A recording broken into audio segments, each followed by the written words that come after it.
Chapter 1 structure of atom എന്ന പാഠത്തിൻ്റെ 9ാമത്തെ പേജ്.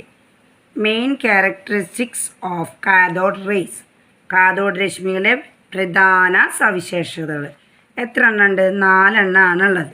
അത് നമുക്ക് പരിചയപ്പെടാം. Cathode rays cast shadows of opaque object placed in its path indicating that cathode rays travel in straight lines. Figure 1.2. അതായത് ആ picture നിങ്ങൾ നോക്കിയേ, കണ്ടോ? ഈ പിക്ചറിനെ കുറിച്ചാണ് ഈ പറയുന്നത്. എന്താ പറഞ്ഞിട്ടുള്ളത്? കാഥോഡ് രശ്മികളുടെ പാതയിൽ നേരെയുള്ള, കണ്ട ഇത് എന്താണ്? അതിന് മുമ്പിൽ ഏതെങ്കിലും ഒരു വസ്തു വെച്ചാൽ എന്താണ്? അപ്പുറത്തേക്ക് അതിൻ്റെ നിഴലുണ്ടായിരിക്കും. ഇതിൽ നിന്ന് കാഥോഡ് രശ്മി നേരരേഖയിലാണെന്ന് മനസ്സിലാക്കാം. അതായത് ഇതിൻ്റെ കാഥോഡ് റേസിന് മുന്നിൽ ഒരു വസ്തു ഉണ്ടെങ്കിൽ അതിന് നിഴൽ അപ്പുറത്ത് കാണും. അതാണ് ആ പറഞ്ഞിട്ടുള്ളതിൻ്റെ അർത്ഥം. ഇനി രണ്ടാമത്, if a small paddle wheel is placed in the path of the cathode rays it rotates. Thus we can understand that particles in the cathode rays have mass. Figure 1.3. 1.3 picture കണ്ടല്ലോ. ഈ പിക്ചറിൽ എന്താ പറഞ്ഞിട്ടുള്ളത്? കാഥോഡ് രശ്മി, ഇതാണല്ലോ cathode Rashmi. അതിൻ്റെ കനം കുറഞ്ഞ ഒരു ചക്രം പോലത്തെ, ഒരു ഫാൻ പോലെയുള്ള എന്തെങ്കിലും ഒരു വസ്തു അവിടെ വെച്ചാൽ അത് കറങ്ങും അല്ലേ? അപ്പോൾ കറങ്ങിക്കഴിഞ്ഞാൽ എന്തുണ്ടാവും? ഇതിന് മാസ് ഉണ്ടാകും.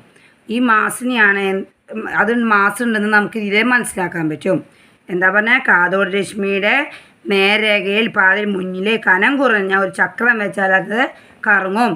അപ്പോൾ അത് കറങ്ങിക്കഴിഞ്ഞാൽ കാഥോഡ് രശ്മിക്ക് മാസ് ഉണ്ടെന്ന് നമുക്ക് മനസ്സിലാക്കാം.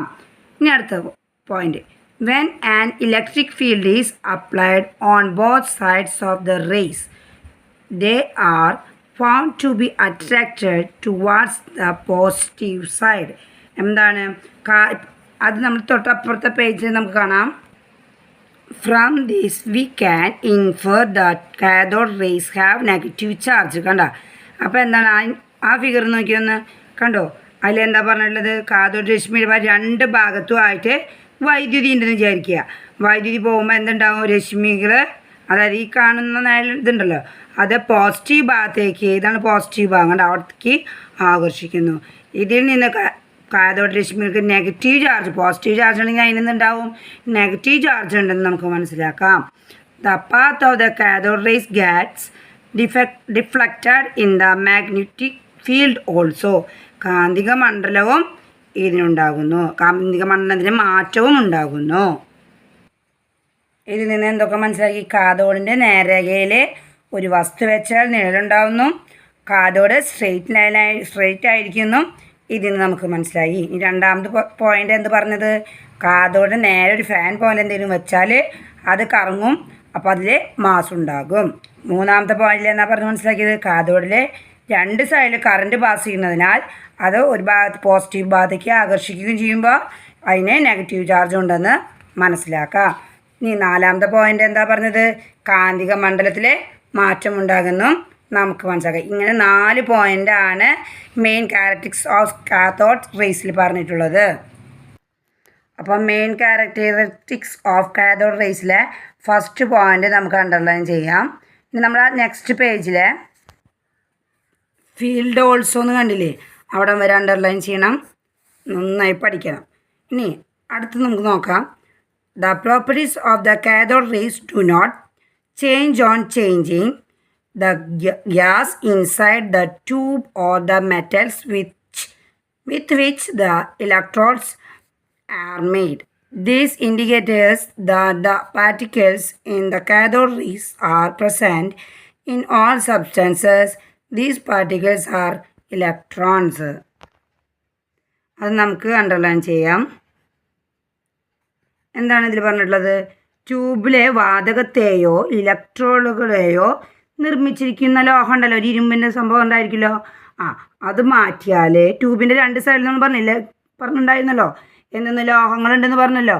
ആ 2 ലോഹങ്ങളെ മാറ്റിയാൽ എന്തുണ്ടാവും എന്നാണ് ചോദിക്കുന്നത്. മാറ്റിയാൽ എന്തുണ്ടാവും? രശ്മികളുടെ സ്വഭാവത്തിൽ മാറ്റമുണ്ടാകുന്നില്ല.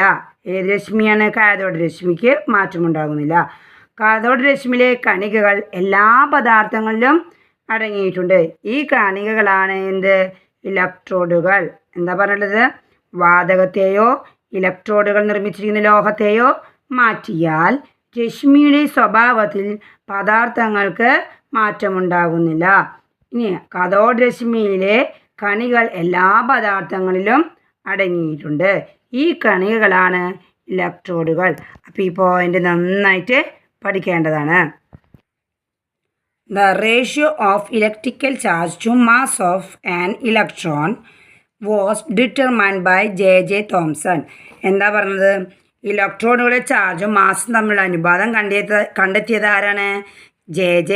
തോംസൺ ആണ്. ഇനി അപ്പോൾ അതൊന്ന് അണ്ടർലൈൻ ചെയ്യാം. When scientists accepted the studies done by Thomson on cathode rays, it was proved that there were particles smaller than atoms. Cathode രശ്മിയിലെ കുറിച്ച് തോംസൺ പഠനങ്ങൾ നടത്തിയത് അല്ലേ. അപ്പോൾ അതിൻ്റെ ശാസ്ത്രം ഇങ്ങനെ അംഗീകരിച്ചപ്പോൾ ആറ്റത്തേക്കാൾ ചെറിയ കണികകളുണ്ടെന്ന് തെളിഞ്ഞു. മനസ്സിലായ? എങ്ങനെയാണ് ചെറിയ കണികളുണ്ടെന്ന് മനസ്സിലായത്? ഈ തോംസൺ എന്ന് പറഞ്ഞ ശാസ്ത്രജ്ഞൻ കാഥോഡ് രശ്മിയെ കുറിച്ച് നന്നായി പഠനങ്ങൾ നടത്തിയിട്ടുണ്ടായിരുന്നു. അത് അംഗീകരിച്ചു. ലോകം മുഴുവൻ അംഗീകരിച്ചു കഴിഞ്ഞപ്പോഴാണ് എന്തുണ്ടായത്? ആറ്റത്തെക്കുറിച്ച് ചെറിയ കണികളുണ്ടെന്നും തെളിഞ്ഞത്. ഇനി next line. In 1906 he receive. അപ്പോൾ ആ പോയിൻറ്റും കൂടി ഒന്ന് നമുക്ക് കോമിടാം അല്ലേ. ഇനി in 1906 he received the Nobel prize in physics for the discharge tube experiments and the discoveries that followed. എന്താണ് വന്നത്? ഡിസ്ചാർജ് ട്യൂബിൽ പരീക്ഷണങ്ങൾക്കും കണ്ടുപിടുത്തങ്ങൾക്കുമായിട്ട് 1906 നോബൽ സമ്മാനം അദ്ദേഹത്തിന് കിട്ടി. ഓക്കെയല്ലോ. In 1886 Eugen Goldstein, the German scientist, conducted discharge the tube experiments with performed cathode and he discovered rays known as canal rays. എന്താണ്? 1886 ഓയിഗൻ ഗോൾഡ്സ്റ്റെയിൻ എന്ന German ശാസ്ത്രജ്ഞൻ സുഷിരങ്ങളുള്ള, അതിൽ ഓട്ടകളുള്ള കാഥോഡ് ഉപയോഗിച്ച് ഡിസ്ചാർജ് ട്യൂബ് പരീക്ഷണങ്ങൾ നടത്തിയപ്പോഴാണ് കനാൽ രശ്മികൾ എന്നറിയപ്പെടുന്ന രശ്മികൾ കണ്ടെത്തിയത്. അത് നമുക്ക് അണ്ടർലൈൻ ചെയ്യാം. As they originated from the metal plates at the positive side, they were known as anode rays. എന്താണ് anode rays? നമുക്കിവിടെ കോമിടാം. ആസ് തൊട്ട് ആനോഡ് റേസ് വരെ കോമിട്ടിട്ട് നമുക്ക് പഠിക്കാം. എന്താണത്? പോസിറ്റീവ് ചാർജും പോസിറ്റീവ് ഭാഗത്തുള്ള ലോഹത്തകിടിയിൽ നിന്ന് പുറപ്പെടുന്നതിനാൽ ആനോഡ് രശ്മികൾ എന്ന പേരിൽ അറിയപ്പെടുന്നു. മനസ്സിലായല്ലോ? ഇരുമ്പിൻ്റെ പോസിറ്റീവ് ഭാഗം ഉണ്ടാവുമല്ലോ, അവിടെ നിന്നാണ് സ്റ്റാർട്ട് ചെയ്യുന്നത്. ആ സ്റ്റാർട്ട് ചെയ്യുന്നതിന് അനോഡ് റേസ് എന്ന് പറയുന്നു. He studied the characteristics of these rays and identified the presence of positive charge in them. എന്താണ്? ഗോൾഡ്സ്റ്റെയിൻ രശ്മികളുടെ സവിശേഷതകൾ പഠിച്ച് അവയിൽ പോസിറ്റീവ് ചാർജിൻ്റെ സാന്നിധ്യം തിരിച്ചറിഞ്ഞു. എങ്ങനെയാണ് അതിൻ്റെ പോസിറ്റീവ് ചാർജ് ഉണ്ടെന്ന് മനസ്സിലായല്ലോ. ഇനി the behaviour of these canal rays varied with the nature of gases taken in the discharge tubes. എന്താണ്? ഡിസ്ചാർജ് ട്യൂബിൽ ഉപയോഗിക്കുന്ന വാതകങ്ങളുടെ സ്വഭാവം അനുസരിച്ച് കനാൽ രശ്മിയുടെ സ്വഭാവത്തിലും വ്യത്യാസമുണ്ടാകുന്നു. അത് നമുക്ക് അണ്ടർലൈൻ ചെയ്യാം. The smallest and the lightest positive particles in the canal rays were obtained when the discharge tube was filled with hydrogen. It was Ernest Rutherford who discovered that this was a subatomic particle and named it proton. ഇതിൻ്റെ അർത്ഥം എന്താണ്?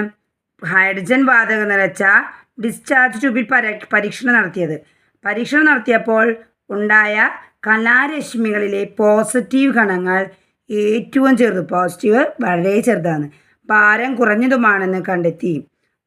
Sub atomic കണം എന്ന് കണ്ടെത്തിയ proton എന്ന പേരും നൽകിയത് Ernest Rutherford ആണ്. ഓക്കെ ആയല്ലോ. ഹൈഡ്രജൻ വാതകം നിറച്ച ഡിസ്ചാർജ് ട്യൂബിൽ പരീക്ഷണം നടത്തിയപ്പോൾ കനാൽ രശ്മിയിൽ പോസിറ്റീവ് കണങ്ങൾ ചെറുതും ഭാരം കുറഞ്ഞതാണെന്ന് മനസ്സിലായി. പിന്നെന്താ മനസ്സിലാക്കിയതായിരുന്നു? സബ് ആറ്റോമിക് കണമാണെന്നും പ്രോട്ടോൺ എന്ന പേര് നൽകിയതും ഏണസ്റ്റ് റദർഫോർഡ് എന്ന ശാസ്ത്രജ്ഞനാണ്. അടുത്ത ഭാഗം അടുത്ത ക്ലാസ്സിൽ പരിചയപ്പെടാം.